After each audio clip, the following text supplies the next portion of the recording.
Recebendo hoje Marco Aurélio Nogueira, cientista social, professor de teoria política da Unesp. Marco Aurélio, o que é esse momento que o Brasil vive politicamente? Bom, é um momento de grande confusão, especialmente porque estão faltando na discussão algumas ideias que sirvam de referência para se pensar até mesmo o certo, o errado e, sobretudo, aquilo que virá pela frente no próximo ciclo, né? É uma confusão, na minha visão, que se deve, sobretudo, ao fato de que nós estamos assistindo ao esgotamento de um ciclo político, que é um ciclo político que, do meu ponto de vista, tem duas vertentes. Uma vertente é aquela estruturada pelos governos do PT. Ou seja, nós estamos já no 13º ano do governo PT e ele está, digamos assim, demonstrando esse período que esse ciclo de composição política petista, PMDBista, chegou ao final. Ele não tem mais por onde escapar sem se reformular de maneira radical, digamos assim.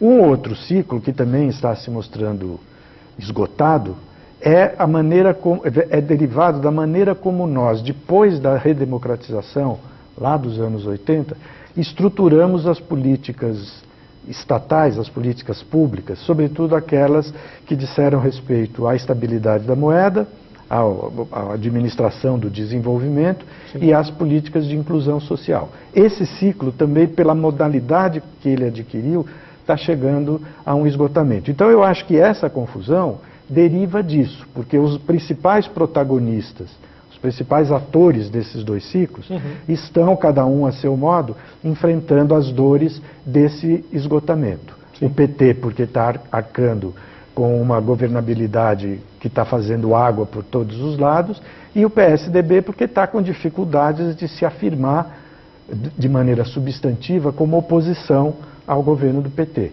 E como esses dois partidos, de certa maneira, têm polarizado o debate, a confusão se generaliza quando eles não conseguem oferecer respostas muito qualificadas, né? 2016 tem aí as eleições municipais. Você acha que essa polarização PT-PSDB ainda tem fôlego para 2016? Você acha que o Brasil ainda vai se dividir entre vermelho e azul, né? Aquela história. Eu acho que no curto prazo é muito difícil escapar disso. Até porque a polarização ela acabou gerando uma coisa que a gente poderia se aproximar da ideia de vício. Né? O debate político brasileiro ficou muito viciado nessa polarização. E os vícios, como nós todos sabemos bem, os vícios é muito difícil de você abandonar os vícios. É que nem parar de fumar, né? Você tem dificuldade. O fumante, sobretudo aquele profissional, né? Ele tem dificuldade de largar o cigarro, largar o álcool, ou o que seja. Às vezes não são vícios de drogadição, mas são vícios de comportamento, né? Tiques. Mas no caso é droga também, né? Não, no caso é droga, por quê? Porque o debate, a polarização, ela, na medida em que ela foi mantida de forma artificial no cenário, ela foi caindo de qualidade. Porque se a gente olhasse 20 anos para trás, no final do governo Fernando Henrique, do segundo governo Fernando Henrique, ali você já tinha um desenho da polarização, mas ela era, de certa maneira, uma polarização civilizada que tinha dignidade. De lá para frente, ela foi perdendo dignidade. E a origem de PT e PSDB é mais ou menos a mesma, né? É a social-democracia, né? É a social-democracia, é São Paulo, né? É uma certa tentativa de fazer a intelectualidade se aproximar do movimento sindical, da classe trabalhadora, o ABC. Então, ambos os partidos nasceram, digamos assim, da mesma tendência. Né? E foram, evidentemente, se distanciando na medida em que assumiram posições de governo, posições de força no sistema político. Né? E a qualidade da polarização, ela acabou piorando muito, né? Porque a insistência na polarização acabou por produzir esse tipo de vício que até mesmo levou as pessoas a um certo tipo de atitude de preguiça para atacar o outro adversário, para se contrapor ao adversário. Né? Na eleição de 2014, você foi um dos entusiastas da Marina Silva, que quebrava essa polarização, era uma alternativa a essa polarização. Você acha que tem futuro É por aí o caminho? Olha, eu acho que não só pela rede, digamos, né? Mas eu acho que a rede faz parte de uma tendência de recriação do espaço político democrático no Brasil. Né? Eu acho que aí a gente poderia incluir a rede e também os pequenos partidos, que de alguma maneira acabaram tendo que se posicionar nessa polarização, Sim. mas que não são PSDB e PT. Você tem o PSB, o PPS, o PV, né, o PSOL, que são partidos que fazem parte do campo Sim. democrático, reformista, e que não estão atrelados a um ao outro. Passivamente atrelados. Sim, eles sim. se posicionaram. Sim, pode se coligar. Isso, se posicionar, exatamente, mas eles são diferentes. E eles podem ajudar o sistema a quebrar essa polarização. Agora, claro que não vai ser só uma questão também dos pequenos partidos ou de um novo partido como a rede, né? Porque algum tipo de reforma no sistema vai ter que ser providenciada também. As pessoas já não aguentam mais esse sistema político partidário, né? Quer dizer, a falência desse modelo, eu acho que é visível, né? Aumento a falta de credibilidade dos políticos, que sempre existiu, mas agora acho que é crescente, né? Está atingindo níveis aí... Esse é um tema, inclusive, que a gente terá que discutir com bastante insistência daqui para frente, até porque ele não é um problema exclusivamente brasileiro. Sim. Né? Então, o desinteresse do cidadão pela política não é uma maldição nacional, digamos assim, ele está no mundo todo. Né? Então, quando a coisa se generaliza tanto assim, nós temos que acender o farol para ver se não é algo, a causa disso não está nas estruturas mais profundas da vida moderna. Sim. Né? Quer dizer, não é só o sistema político brasileiro que está produzindo um distanciamento entre o cidadão e os políticos, os partidos, o sistema e assim por diante. Isso existe, né? Porque quando você pega, por exemplo, a face, não propriamente jurídico, normativa, regimental do sistema político, mas a face prática do sistema, o cidadão se irrita com aquilo. Porque o que eu estou chamando de face prática, né?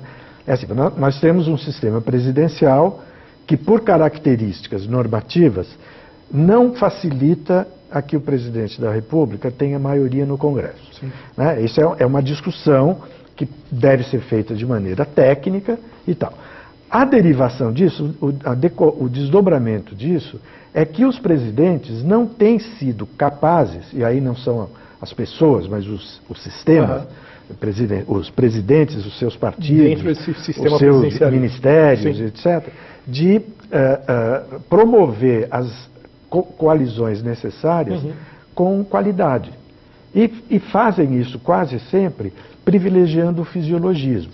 Né? Então, o cidadão que votou num candidato X, ele vê depois o ministério, por exemplo, desse presidente, ou governador, pode acontecer isso no plano estadual também, ser completamente estranho àquilo que ele tinha apostado que seria o eixo da conduta. E muitas vezes se unindo com aqueles que foram adversários no primeiro turno. Exatamente. Né? Então, isso cria uma confusão que embaralha a análise do cidadão e faz com que ele perca a confiança no sistema. Aí ele perde a lealdade. O político é tal, né? O político é corrupto, o político é... Isso. E você tem, ao mesmo tempo, a maré montante da corrupção. Né? Porque a corrupção, digamos, todo mundo, onde tem governo tem corrupção. Pode até ser verdade isso. Só que quando você, primeiro, ultrapassa certos patamares do razoável, a corrupção já começa a ser um problema. Quando, além de ultrapassar, você tem mecanismos que dão transparência à corrupção, e quando, além disso, que no caso é o Poder Judiciário, a Polícia Federal, essas investigações todas que estão mostrando a corrupção viva. Né? E, além disso, você tem o sistema de redes, em que todo mundo fala tudo o tempo todo, amplificando o noticiário, disseminando boatos, um monte de coisas que fazem com que as coisas ganhem uma dimensão que impressiona e causa mobilização ou desmobilização nas pessoas. Professor, o Brasil perdeu uma grande oportunidade de fazer uma reforma política, e aí eu complemento. É possível fazer uma reforma política nesses moldes, quer dizer, que os próprios deputados interessados no resultado dessa reforma, da não reforma, façam isso? Essa é uma questão interessante, né? Porque a ideia de que você atribuir aos deputados a capacidade de fazer uma reforma que, se for levada a sério, vai prejudicá-los, ou vai tirá-los de uma certa zona de conforto em que eles estão há várias décadas, né, habituados a fazer política de um determinado modo. Isso é um problema. Eu acho que se você abrisse hoje a questão, vamos iniciar uma reforma política, provavelmente você teria muitas dificuldades. Agora, você tem possibilidades de fazer a discussão da reforma política transcorrer não propriamente de maneira maximalista, mas de maneira parcial, mexendo em algumas coisas dela. Mas mesmo para isso, você precisa de bons atores, né? De partidos ou de políticos que saibam conduzir isso. E nós estamos tendo dificuldade no Congresso Nacional para que esses políticos apareçam e se movimentem. Porque eles também estão sendo vítimas, digamos assim, dessa polarização sem muita dignidade que está na praça, digamos assim. Falar um pouco dessa polarização e voltando um pouquinho para a coisa histórica de esquerda e direita. Existe hoje esquerda e direita? E aí eu entro, o senhor no blog que tem como colunista, como articulista do Estadão, tem 2 artigos falando de esquerda e direita que são por aí que eu queria entrar. O primeiro é: ao estigmatizar os adversários como sendo de direita, a esquerda perde a credibilidade.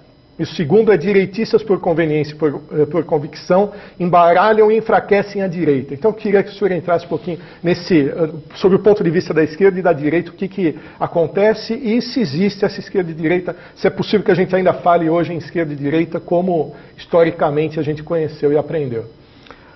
Olha, eu acho que é impossível pensar a política sem direita e esquerda, né?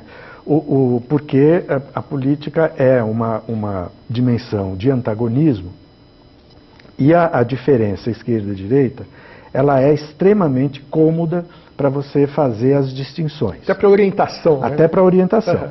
Né? Então eu acho que é inevitável que você trabalhe em termos de direita e esquerda, assim como tem ocorrido na história, pelo menos desde que essas 2 palavras entraram no vocabulário da esquerda, que é lá na Revolução Francesa, onde não tinha socialismo e capitalismo. Não era esse o debate. Era até um posicionamento de natureza físico, espacial, físico, né? Os que estão à esquerda e os que estão do lado direito. Tal. De lá para cá, evidentemente, essa distinção espacial perdeu sentido e ganhou uma substância no século XIX, século XX, etc., que foi aproximando a esquerda do reformismo socialista, democrático radical, etc., e a direita do conservadorismo, do fascismo, do antissocialismo, do anticomunismo, etc. E foi assim que essa discussão chegou até nós. Então, eu acho que se nós deixamos de lado a questão espacial e a conveniência maior ou menor das palavras, eu acho que as palavras continuam convenientes e elas têm sentido, né? E formos para o significado profundo delas, nós aí temos que trabalhar, temos que nos esforçar para qualificar as coisas. Quer dizer, o que é que nós chamamos hoje de esquerda? O que é que nós entendemos hoje por direita? Então, esses textos que você mencionou foram uma tentativa que eu fiz de colocar essa discussão. Quer dizer, eu não sou o único que está propondo isso, tem muita gente que faz, né? Mas os textos eram um pouco isso. Dá para a gente sair pela rua etiquetando um como esquerdista, outro como direitista? Basta o cara ser contra um governo tido como popular para ele ser automaticamente estigmatizado como de direita, né?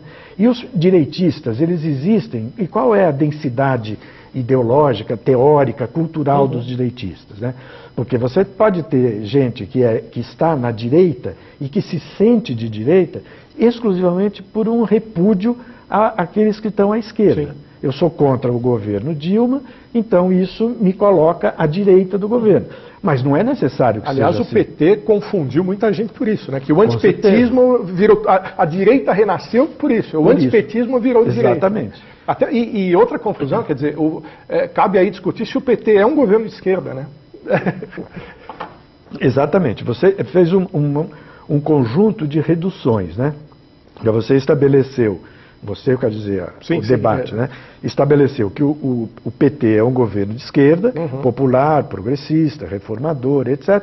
E todos aqueles que são contra ele, por esse ou aquele motivo, às vezes não é nenhum ser contra total, é ser contra numa questão, né? Foram jogados para o lado da direita. Né? Eu acho que isso, em vez de ter ajudado o debate, piorou, prejudicou o debate. E prejudicou até mesmo, e principalmente, a esquerda, porque a esquerda, diferentemente da direita, digamos assim, não sabe operar nas sombras. Né? Para a esquerda, quanto mais claras forem as coisas, melhor. A direita trabalha pelo subterfúgio, digamos assim, né? Esconde. Ela não se... É difícil alguém bater no peito e dizer eu sou de direita. A esquerda não. A esquerda bate no peito com muita facilidade. Parece que é um orgulho ser de esquerda. Parece não, eu acho que é. Eu sou uma pessoa de esquerda e faço questão de dizer isso. Né? Uma pessoa de direita, até muito recentemente, não fazia isso. Estava escondido os mesmos. Estava escondido. Fato, né? Eu não sou de direita, eu defendo a família e os bons costumes. Né? Ou eu sou conservador, que são palavras ou expressões que matizam a posição e não deixam com clareza o que está ali de fato sendo proposto. Né? Então eu acho que essa confusão ela não beneficiou a esquerda, pelo contrário. Aí tem um desserviço do PT, é isso? Quer dizer, eu acho que tem. Recuperou o orgulho da direita que estava adormecida.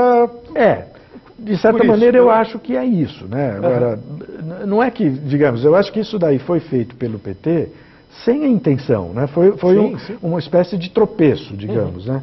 Porque não houve uma ideia clara, vamos fazer isso. Não foi deliberado. Não foi deliberado, né? E acho que uma parte também da situação hoje não vem necessariamente do PT, vem com um certo tipo de perda de encanto das pessoas pela esquerda política. Né? E isso eu atribuiria a um certo tipo de fracasso dos partidos, das posições de esquerda, que não conseguiram estabelecer com a sociedade que está aí, essa sociedade que está mudando com rapidez, etc., uma base de diálogo forte e interessante, sedutor. Um diálogo sedutor. Né? Então a esquerda, muitas vezes, é conservadora, porque ela insiste nas mesmas questões, bate na mesma pedra, e isso faz com que ela se afaste daquilo que as pessoas estão discutindo na mesa do bar. Né? Ou que estão sentindo como problema existencial para elas. Né? Isso não é um problema novo. Eu acho que isso sempre aconteceu com a esquerda, com os partidos democratas, porque é sempre muito difícil você compatibilizar os tempos das pessoas com os tempos dos políticos. Né? Então, e a esquerda, os partidos, é o tempo dos políticos. Então, como que a esquerda organizada dialoga com o cidadão desorganizado é um problema difícil de ser resolvido. Mas acho que nos últimos anos a situação piorou muito. Né? Porque, de fato, nós temos um problema de possibilidades de atuação da esquerda no mundo, porque é como se a gente visse o capitalismo atual como estando blindado para certas coisas. Né? Você tem, de fato, uma espécie de pensamento único no capitalismo que fecha as possibilidades de políticas alternativas. Né? Essa é uma das questões associadas à globalização. O mundo está globalizado, a economia é uma só e a política acaba pagando um preço alto por isso. Né? E não consegue quebrar esse monolitismo das orientações que vêm da economia e que vão, de certa maneira, engessando os partidos e os governantes. Hoje a social-democracia, por exemplo, ela é vista, e não sem razão, como uma posição pró-capitalista, porque ela é obrigada a gerir a economia segundo esse pensamento único que a gente poderia chamar de neoliberal, se fosse necessário simplificar a palavra, né? E isso acontece com muita força na Europa, por exemplo, a União Europeia. Qual é o grande problema? Você não tem alternativas de gestão política que consigam escapar da zona do euro, das políticas que são postas ali, e que não são propriamente democráticas, no sentido de que estejam sendo decididas pela cidadania, pelos cidadãos, né? Elas são, de alguma maneira, impostas pelo jogo da economia que está muito fortemente estabelecido ali.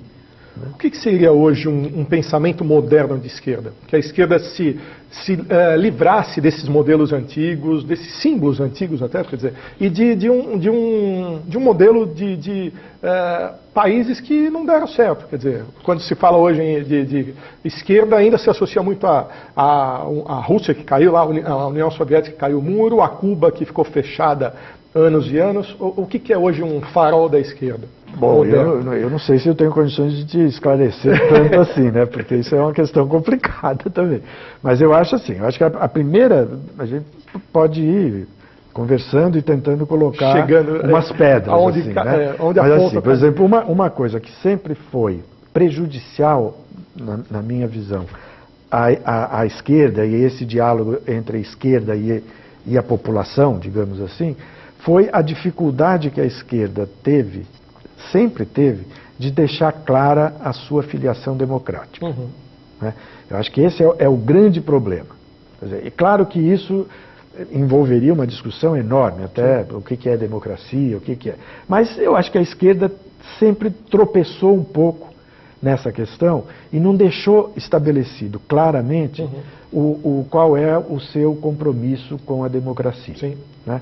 Essa ideia que se fala sempre, a democracia é um valor que deve ser assumido pela esquerda como valor universal, digamos que não depende dos modelos econômicos ou políticos que venham a ser adotados, né? Quer dizer, que não há outro caminho para você melhorar a vida coletiva que não seja a democracia. Tanto que surgiu um termo de esquerda democrática, né? Isso, para reforçar isso, quer dizer, existe uma esquerda democrática, que não é a esquerda bolivariana, ou a esquerda de stalinista. Isso, ou até mesmo a esquerda revolucionária. Né? Quer dizer, que também é outra questão. Quer dizer, a esquerda se apresenta como querendo fazer uma revolução. E ela também, e é difícil você estabelecer com clareza o que é fazer uma revolução. Fazer uma revolução é pegar em armas e conquistar o palácio, onde está o governo.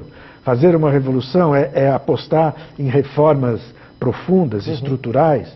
Fazer revolução pode ser feito sem compromissos democráticos, enfiando pela goela das pessoas certas decisões que alguns sabichões tomam.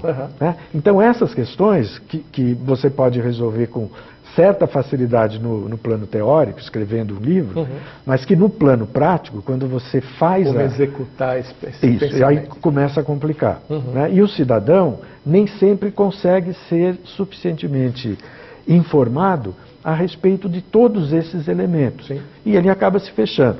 Aí você entra no outro terreno que também me parece que seria importante, que é o problema da agenda. Né? Quando você, em política, pelo menos é assim que eu vejo, né? Você quer estabelecer um diálogo com a opinião pública, com as pessoas, etc., você tem que apresentar uma agenda, um programa de ação. Né? E esse programa de ação, ele tem que ser fixado em termos históricos, ou seja, conforme as circunstâncias. Não há um programa de ação válido para sempre. Cada época impõe certas coisas. E também nesse particular, eu acho que a esquerda ficou muito amarrada a uma ideia de um programa de ação único. Né? Ou seja, toda a terra ao camponês, abaixo a propriedade privada, coisas maximalistas, né? Que muitas vezes acabam não sendo decodificadas pelas pessoas. As pessoas estão querendo discutir o aborto, por exemplo, vamos pegar um caso, querendo discutir a pílula anticoncepcional. Até questão ambiental, né? A esquerda, para discutir meio ambiente, levou décadas. Né? Você quer discutir o ambiente, você quer discutir a sexualidade, você quer discutir as formas de educação do filho, né? Ou seja, a escola. E nem sempre a esquerda conseguiu atender a essa expectativa das pessoas. Então, se ela for... Tem um senso comum, não sei se o senhor concorda, mas é assim, que a esquerda resolvia todos os problemas do mundo, mas não resolvia o problema da minha rua, do buraco na rua. Pode até visão, né? Isso daí. Uhum. Tanto que os partidos de esquerda que se mostraram mais bem-sucedidos foram aqueles que souberam trabalhar no plano local. Uhum. Né? Como, por exemplo, o Partido Comunista Italiano, para pegar um exemplo clássico, fácil que enquanto foi o grande partido comunista da Europa, ele trabalhava muito, insistia muito no trabalho com as localidades, onde a minha rua tinha lugar. Né? Não era só as grandes questões nacionais que muitas vezes estão distantes do cotidiano das pessoas. E hoje, eu acho assim, nas circunstâncias que nós vivemos hoje, a esquerda precisa trabalhar muito criteriosamente isso. Por quê? Primeiro, porque os nossos cidadãos, nós, né, somos categoricamente reflexivos. No sentido de que nós estamos o tempo todo pensando e reagindo a informações. Né? Nós somos intoxicados de informações. E processamos isso de maneira rápida e nem sempre da melhor maneira, porque você recebe as informações, muitas vezes você passa aquilo para frente, você reformula o seu modo de pensar e as questões ficam todas crescendo em número e em complexidade. Né? Desde a questão alimentar até a questão comportamental mais ampla. E a esquerda precisa ter flexibilidade para dialogar com essas agendas que estão sendo compostas e recompostas com muita rapidez. Né? E para isso ela precisa de abertura. Ela não pode dialogar com o cara a partir de um credo que ela considere justo, fechado, pronto e acabado. Né? Ela precisa estar aberta para essa interação. Né? Ainda insistindo um pouquinho nessa questão, o senhor tem um livro recente, aí, de 2013, das ruas e a democracia, que é justamente dos resultados, dos reflexos daquela primeira manifestação de junho de 2013, que foram se repetindo em 2014, um pouco menos, mas em 2015 a gente viu a população indo para a rua aí, direto e por várias questões. O que é esse movimento das ruas? O que dá para traduzir em algumas linhas? Dá para resumir o que pretende ou é muito diversificado? Como que o senhor vê? Não, eu acho que é muito diversificado, mas eu acho que dá para resumir. Eu acho que as ruas hoje, tanto as de 2013 como as de 2015 e eventualmente as de 2016, elas estão indicando algumas coisas. Né? E acho que os analistas, sociólogos, jornalistas, analistas políticos, o que seja, tem que captar as vozes, o que as ruas estão dizendo. Né? Eu acho que elas estão dizendo um pouco o que nós estamos conversando aqui, uma profunda insatisfação com o mundo político, um profundo desejo de políticas públicas mais qualificadas, mais efetivas, né? Que produzam resultados. Né? Há uma voz claramente direcionada contra a corrupção, né? Contra o mau governo. Né? Isso apareceu em 2013 e apareceu em 2015. Você tem uma diferença, 2013 e 2015 são dois momentos, digamos, de um mesmo processo. Lá em 2013, a surpresa foi muito grande e os jovens tomaram as ruas. Em 2015, os jovens não tomaram as ruas. Foram, digamos, pessoas de uma outra geração, movidas por uma questão muito mais focada do que a de 2013. 2013 era um tiroteio a céu aberto. Né?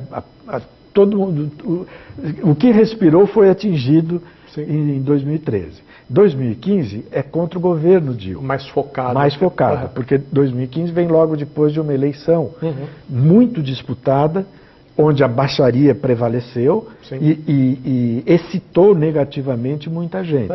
Né? E então, logo depois da eleição começou o tal do estelionato eleitoral. Exatamente. Então veio um monte de coisas que foram sendo postas na mesa e que mobilizaram pessoas que eventualmente não estavam satisfeitas com o governo Dilma e não tinham votado na Dilma nas eleições de 2014. Então essa multidão foi para as ruas até como uma espécie de tentativa de dar o troco, para mostrar, olha, você ganhou, mas não vai governar com muita facilidade.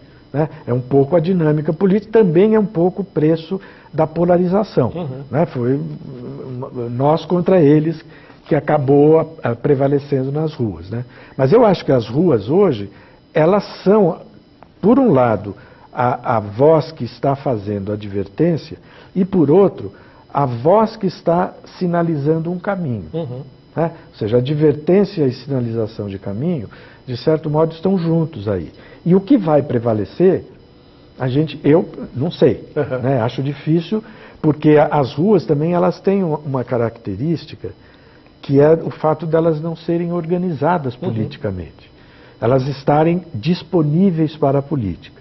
Então, quem tiver mais capacidade de diálogo com as ruas, poderá ter mais chance para ajudar as ruas a se organizar e a ser ou mais advertência negativa ou mais sinalização de caminhos, uma coisa mais positiva. O Brasil corre um risco de uma saída de um populista, de uma coisa mais à direita.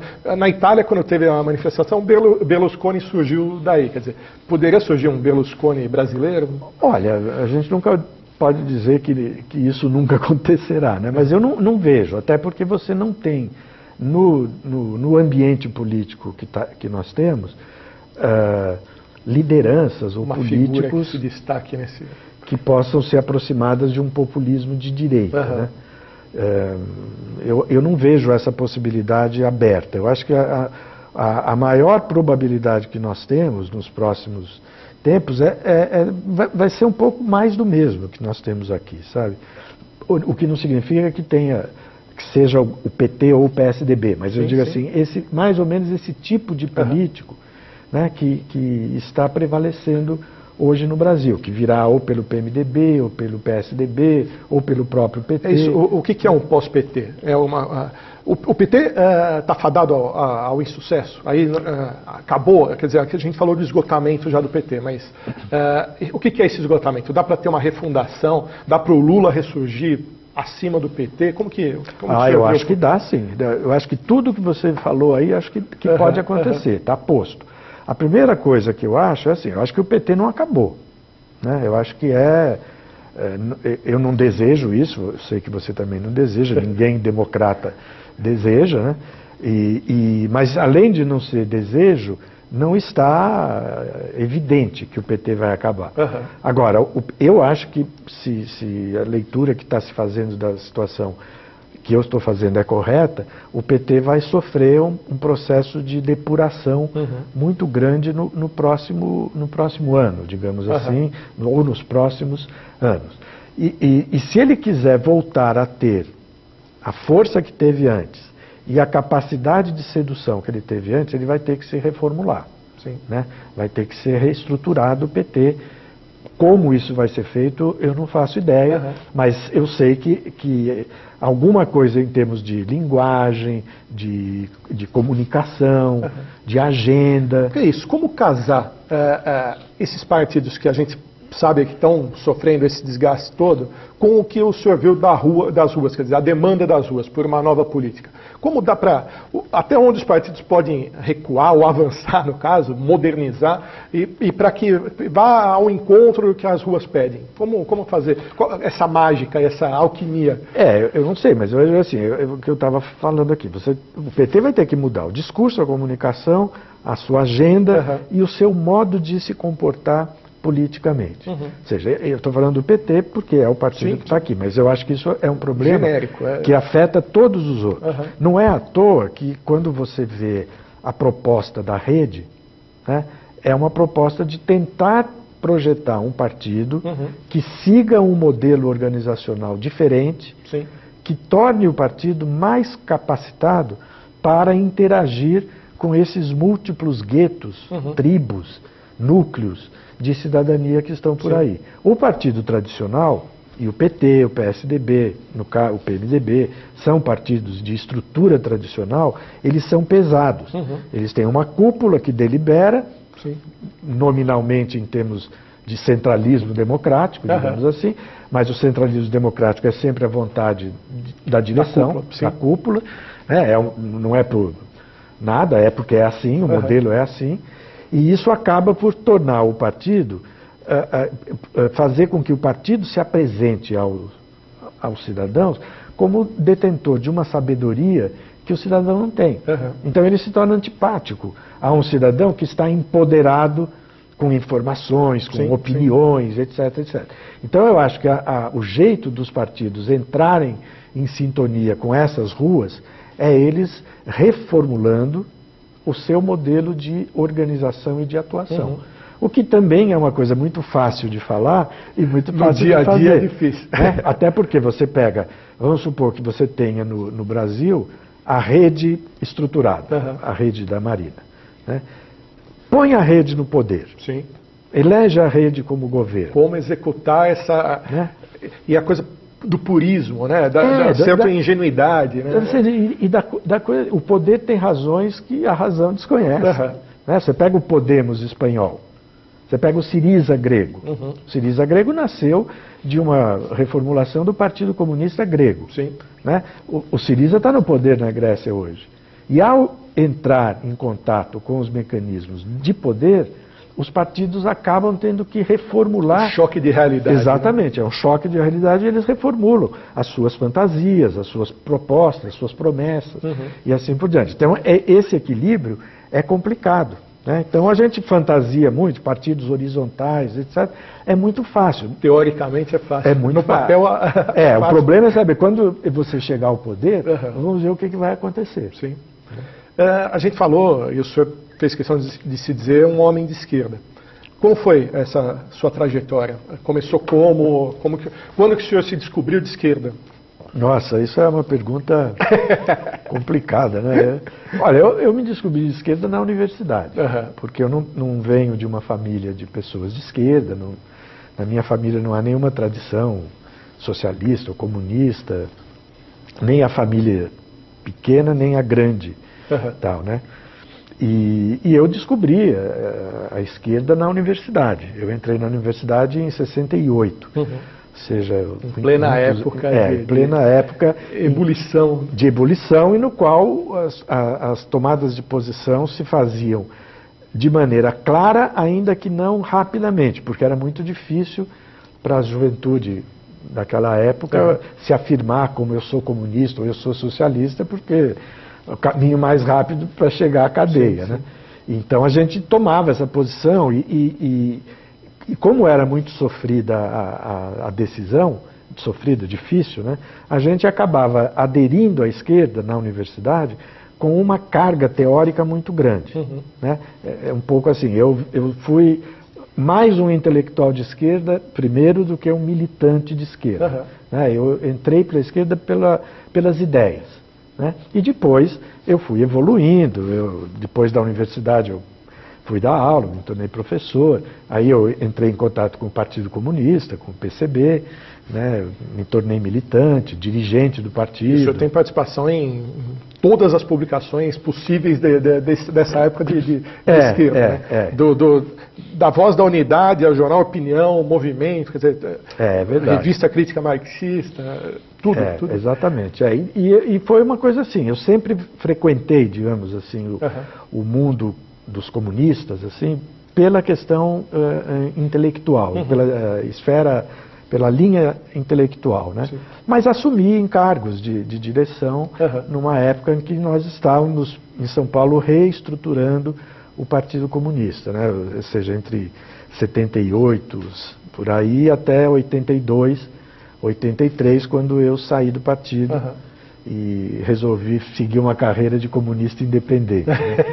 E na qual eu me encontro até hoje, digamos assim, né? Quem que é hoje um pensador, quer dizer, tirando Marx e Gramsci, que o senhor é um adepto também das teses, quem que hoje é um pensador que dá para dizer, olha, a esquerda mais atual, né? Vamos dizer que o pensamento hoje esteja mais adequado à realidade do mundo, um pensamento de esquerda? Não precisa ser um só, né? Não, é uma linha aí. É uma linha. Eu admiro muito o trabalho dos filósofos, sociólogos, que estão tentando... E além de Marco Aurélio Nogueira. Claro, sem dúvida. Claro. muito gentil da minha parte, né, desses sociólogos e filósofos que estão tentando pensar a natureza da forma de vida que a gente está levando. Né? Eu acho que tem 2 ou 3 teóricos aí que me agradam muito e que eu acho que podem nos ajudar a desfazer esse nó da história atual. Né? Um é o alemão, o Jürgen Habermas, né? Que eu acho que é um cara que está introduzindo, está vivo e produzindo ainda, uma série de perspectivas interessantes, não tanto para a esquerda, digamos assim, mas para o entendimento da vida. Né? Outro que é bem diferente do Habermas é o Bauman, o Zygmunt Bauman, né? Que, se você fizer um pouco uma seleção, porque o Bauman escreveu todo um monte de livros sobre a vida líquida, etc. Né? Mas se você pegar o fundamental ali, ele é um homem de esquerda, né? É um ex-comunista também, era do partido polonês, e é um gramsciano, que se apresenta como gramsciano e tal. Eu acho que ele dá muitas pistas para a gente entender como é que pode ser abordada a vida atual e como é que pode se estabelecer um diálogo mais frutífero entre a política e os cidadãos. Né? Eu ficaria com esses dois, assim, porque não dá para... Isso é bem mesmo orientação para quem quer entender o mundo de hoje com um olhar à esquerda. Por isso que eu fiz a pergunta. E, para concluir, o Brasil tem jeito? O Brasil tem jeito, né? Depois que o Corinthians meteu 6 gols no São Paulo na disputa, na celebração do título do campeonato, o Brasil tem jeito. Isso é uma brincadeira, evidentemente, mas eu acho assim, eu acho que o Brasil tem jeito, mas ele também tem alguns problemas que são crônicos e que vão ter que ser enfrentados para que esse jeito apareça. Né? Eu acho que o Brasil ainda é um país muito oligarquizado, né? A tradição ainda tem muito peso no Brasil. A classe política, ela tem raízes oligárquicas profundas e há o grande problema, não é por acaso que aparece como grande para uma pessoa que diz que é intelectual, né? Tem um déficit enorme na área educacional, que nem é uma questão de política pública de educação, porque seria mais do que uma política pública.